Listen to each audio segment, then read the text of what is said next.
ओम शांति। पत्र पुष्प के आज के अमृत वचनों में आज हम सुनते हैं हमारी परम आदरणीय दादी जानकी जी की अनमोल शिक्षाएं। और दादी जी का आज का क्लास का टॉपिक है कि अशरीरी बनने की प्रैक्टिस है तो माया रूपी मच्छर मक्खी पास आ नहीं सकती। अगर अशरीरी बनने की प्रैक्टिस है तो माया रूपी मच्छर मक्खी पास आ नहीं सकते। और ये क्लास है 10 नवंबर 2006 का। दादी कहती है अमृत वेले याद में बैठते हैं तब तो बाबा के बालक हैं, फिर शाम को बैठते हैं तो मालिक हैं। ऐसे अनुभव होता है। सुबह को योगी, पढ़ाई के समय ज्ञानी, दिन में है कर्मयोगी। सुबह को योगी, पढ़ाई के समय ज्ञानी और दिन में है कर्मयोगी। कर्मयोगी सबके साथ मिलजुल कर काम करता है, अपनी विशेषता अनुसार बाबा को मदद करता है, क्योंकि हर एक की अपनी अपनी विशेषता होती है। अपनी जो भी विशेषता है उस विशेषता से कोई भी सेवा करने से पता चलता है कि हाँ, ये तो मैं कर सकता हूँ, है ना। अपने अंदर विश्वास भी उत्पन्न होता है, उमंग उत्साह भी आता है कि बाबा के कार्य में मैंने अपनी इस विशेषता का यूज किया है। उसके लिए किसी को कोई ट्रेनिंग आदि लेने की बात नहीं। भगवान कैसे सिखाता है जो और कोई सिखा नहीं सकता है, क्योंकि अनुभव से सब सीख जाते हैं। छोटे हैं तो बाबा अंगुली पकड़ता है, बड़े होते हैं तो अंगुली के इशारे समझते हैं। बड़ों को तो इशारों को कैच करके चलना है। जो सयाने समझदार हैं उसको बाबा कहते हैं अब क्या करने का है ये मत पूछो, सोचो मत।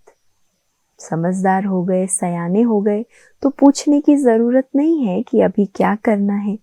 समय की समीपता को देख जल्दी इशारे से काम करते चलो। इसलिए दादी ने कहा ना कि छोटे हैं तो बाबा अंगुली पकड़ता है, छोटे बच्चे अंगुली पकड़कर चलते हैं माँ बाप की। बड़े होते हैं तो अंगुली के इशारे समझते हैं। तो बाबा भी कहते हैं अभी क्या करो, समय की समीपता को देख जल्दी इशारे से काम करते चलो। पूछने में समय जाता है, सोचने में समय गंवाता है। बाबा कहते हैं तुम्हारे पास समय का खजाना बहुत है। ज्ञान का खजाना, गुणों का खजाना है, शक्तियों का खजाना है। संगम के सुहावने समय ने ये सब खजाने दिलाए हैं, क्योंकि संगम के समय की समझ न होती तो हमारे में ज्ञान कहाँ से आता, गुण और शक्तियां कहाँ से आती। तो संगम युगी समय के महत्व को समझा। अब समय नहीं गंवाना है। संगम का समय क्या इशारा देता है, अब हमें समय नहीं गंवाना है। बाबा यह कह रहा है तो मुझे ये करना है। बस सारा अटेंशन जब बाबा की तरफ चला जाता है तो बाबा ने जो करने को कहा वो हो जाता है। किसी का कोई कर्म बंधन, कोई हिसाब किताब आपे ही चुकतू हो जाए तो ये वंडर है। हर एक के अनुभव निराले हैं। भले एक ही फैमिली के हैं पर हर एक का पार्ट अपना है। लौकिकता से अलौकिकता में आ गया। लौकिकता छूट गई तो अब साधारणता भी अच्छी नहीं लगती, क्योंकि बाबा सारा दिन ऊंची स्थिति में रहकर ऊंचा पार्ट बजाने की बात समझाता है ना। लौकिकता खत्म, साधारणता खत्म। अब बाबा क्या कहता है, सारा दिन क्या करो, ऊंची स्टेज में रहकर ऊंचा पार्ट बजाओ। न सिर्फ मुरली के समय याद दिलाता है, चलते फिरते खाते पीते याद दिलाता ही रहता है। तो बाबा का बनने से कितनी खुशी हुई है। बाबा के घर में जो भी काम करूं उससे मैं भी खुश, मेरे से और भी सब खुश। तो खुशी से करने से जो करते हैं वो एक्यूरेट करते हैं। इसीलिए जो भी सेवा करो वो प्यार से करो, अच्छी तरह से करो। दादी क्या कहती है, ऐसी सेवा करो जो मैं भी खुश और मेरे से और भी खुश। और जो सेवा करो, जो भी आपको सेवा मिले यज्ञ में, एक्यूरेट करो, प्यार से करो, अच्छी तरह से करो, तो एक्सरसाइज की जरूरत ही नहीं पड़ेगी, थकान भी नहीं होगी और खुशी भी बहुत होगी। सर्व के सहयोग से कितना भी बड़ा काम हो सहज कर सकते हैं। जो ब्रह्मा कुमार कुमारियां हैं वो सहयोगी बनने का बड़ा अकल का काम सीख गए हैं, क्योंकि ब्रह्मा कुमार कुमारों को योगी बनने के लिए थोड़ी मेहनत करनी पड़ती है, पर सहयोगी बनने में मेहनत नहीं है। सहयोगी बनने में सिर्फ सत्यता चाहिए, योगी बनने में एकाग्रता चाहिए। कितनी अच्छी बात दादी सुना रही। सहयोगी बनना है तो सत्यता चाहिए और योगी बनना है तो एकाग्रता चाहिए। और एक अच्छा मिसाल बनने के लिए सबको सच्ची दिल से खुश करते चलो। सदा खुश रहकर सर्व को सदैव खुशी का खजाना बांटते चलो। जो कुछ किसको देता है, ज्ञान दिया, गुण दिया, कुछ भी किया, तो वो बढ़ता है, कम नहीं होता। आपने किसी को सहयोग दिया, आपको दुआएं मिलेगी, आपको उनका प्यार मिलेगा, उनका भी सहयोग मिलेगा। किसी को ज्ञान दिया, गुण दान दिया, तो आपके अंदर भी वो खजाना बढ़ता जाएगा। जो जितनी मेहनत करेगा वो उतना कमाएगा, पर दान की कमाल होती है, जितना देते जाओ उतना बढ़ता है। दानी को कोई मेहनत नहीं, लेकिन कमाई करने वाले को मेहनत करनी पड़ती है। जरा केयरलेस होगा या कोई थोड़ी गफलत हुई तो कमाई का चांस गंवा बैठेगा। आज कमाया, कल गंवाया। पर दान करने वाले की कमाल है, जितना दान करता है उतना बढ़ता है। निमित्त भाव, नम्रता स्वरूप, निर्मल स्वभाव है तो सब सेवाएं बाबा आपे ही कराता है।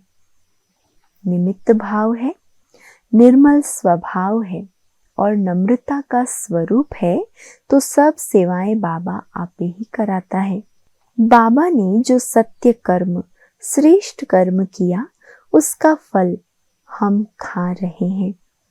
मैं आत्मा ईश्वर की संतान हूँ, इस स्मृति से नशा चढ़ता है। आत्मा समझने से देह भान छूटता है।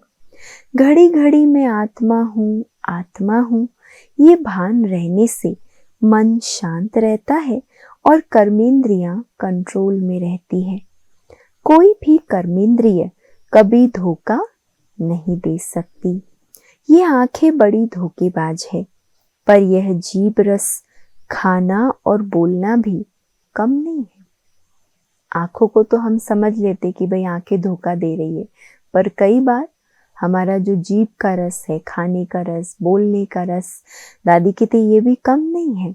इससे पता चलता है माया जीत है या नहीं। कहाँ से माया ज्यादा आती है? कान से भी आती है, आंख से भी आती है। तो खाते पीते भी बहुत ध्यान दो अपने ऊपर। खाने पर भी बाबा याद रहे, पानी पीते समय भी बाबा भूले नहीं। इतना अंदर से ऑटोमेटिक याद रहे। दुनिया में तो शुद्ध पानी भी नहीं मिलता, यहाँ तो पानी शुद्ध और हवा भी फ्रेश है। जो कहीं नहीं मिलता है वो इस बाबा के घर में मिलता है, और वो भी सतो प्रधान वायुमंडल, सात्विक वातावरण का पानी और हवा। तो बाबा के गुणगान करते रहो, जिससे बाबा के सब गुण हमारे में आ जाएं।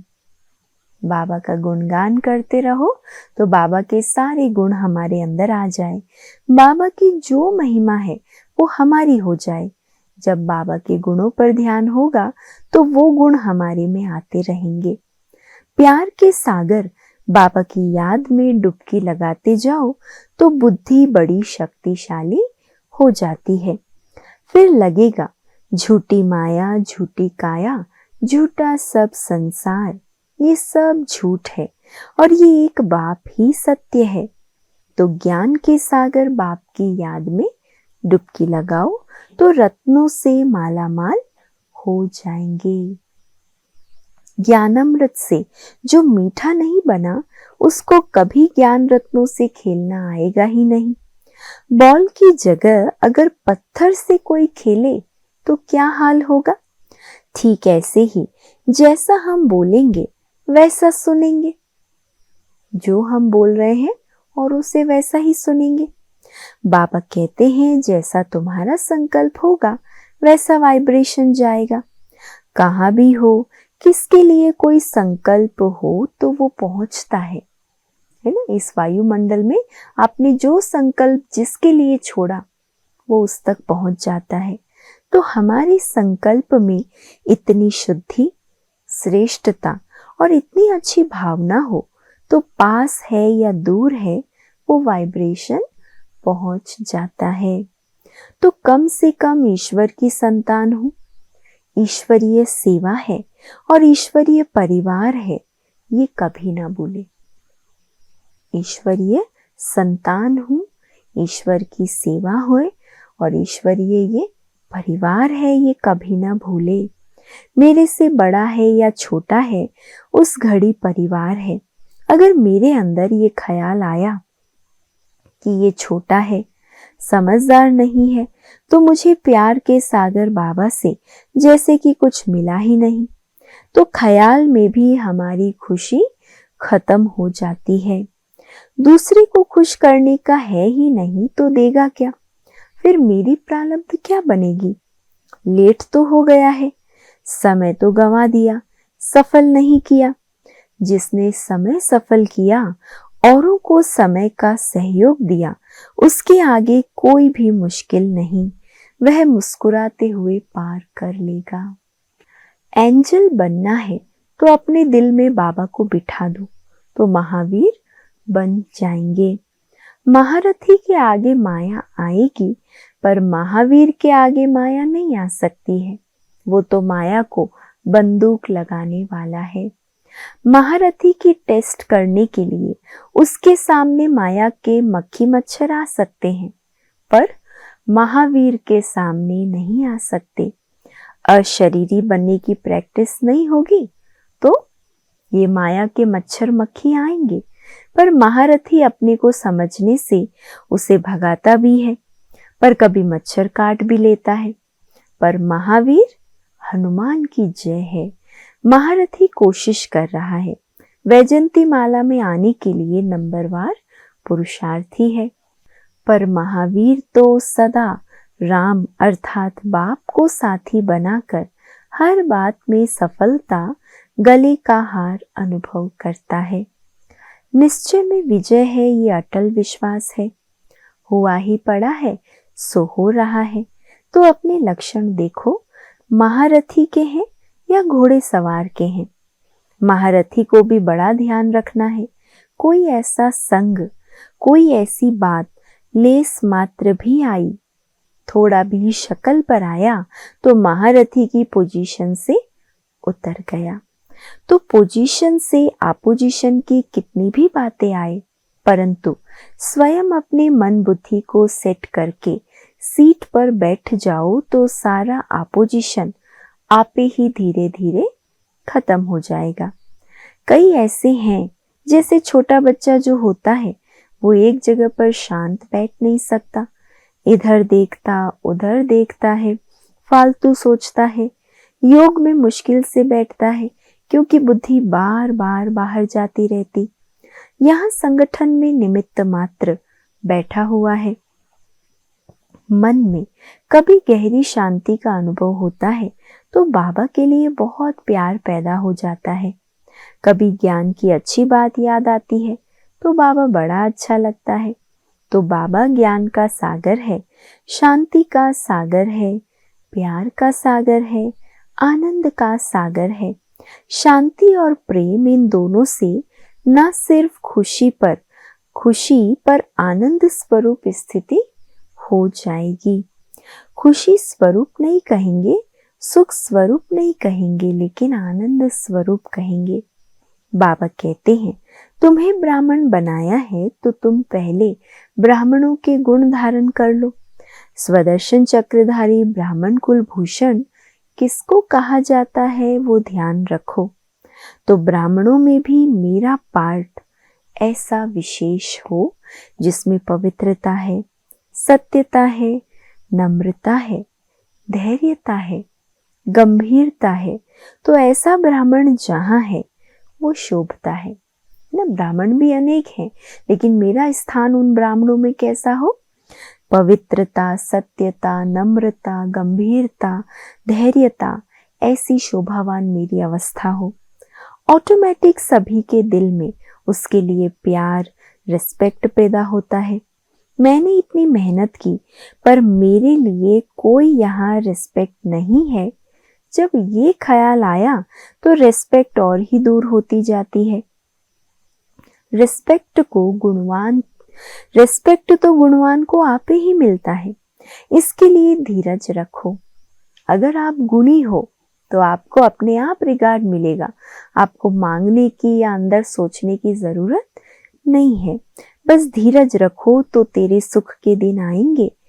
ऐसे थोड़ी खुश करने के लिए कोई महिमा करे, है ना। वो काम चलाओ महिमा हमें स्वीकार नहीं करनी है। दिल से महिमा करे। वाणी में मधुरता है। कोई किसी को किसी भी कारण से क्रिटिसाइज करने का संस्कार नहीं है तो रिस्पेक्ट पैदा होगा, है ना। ये सारे गुण अगर हमने धारण कर लिए ब्राह्मण जीवन के तो ऑटोमेटिक अन्य आत्माओं से आपको रिगार्ड मिलता रहेगा और बाबा का भी हम प्यारे बन जाएंगे। अच्छा, ओम शांति।